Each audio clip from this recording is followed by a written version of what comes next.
এই শিশুটিকে আজকে প্রবেশন অফিসারের কার্যালয়ে নিয়ে আসা হয়। বিমান ভেঙে পড়ার পর পুরো দেশ যখন স্তব্ধ, তখন সামনে এলো একটি ভিডিও, যা দেখার পর গায়ে কাঁটা দিয়ে উঠেছে। এই ছেলেটি, যার চোখের সামনে পুরো ঘটনা ঘটেছে, সে বলেছে এটা কোনো সাধারণ দুর্ঘটনা না।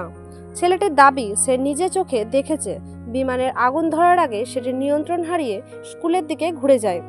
আশেপাশের লোকজন ভাবছে হয়তো এটা কারিগরি সমস্যা, কিন্তু ছেলেটি বলেছে বিমানে আগুন লাগানোর আগেই তার শব্দ, গর্জন, এমনকি ধোঁয়া দেখা যাচ্ছিল না, যার মানে এটা ইচ্ছাকৃত হতে পারে।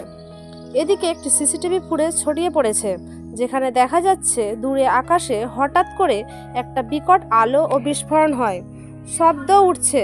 সেই সময় কি বিমানে বাইরে থেকে কিছু আঘাত এনেছিল? কেউ কি দূর থেকে কিছু চালিয়েছিল?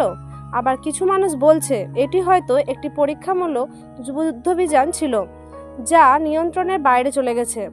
আরও ভয়াবহ বিষয় হলো, একজন প্রাক্তন পাইলট নাম না প্রকাশ করা সত্ত্বে বলেছেন F7BGI এই মডেলটি গত বছর ধরে নানা যান্ত্রিক সমস্যায় ভুগছিল।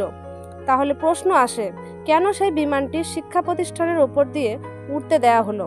শেষ পর্যন্ত ঘটনার আসল রহস্য কি, কারা দায়ী, এবং এই ছেলেটি যা বলছে সেটা কি আমলযোগ্য, নাকি এগুলোর ধামাচাপা পড়বে?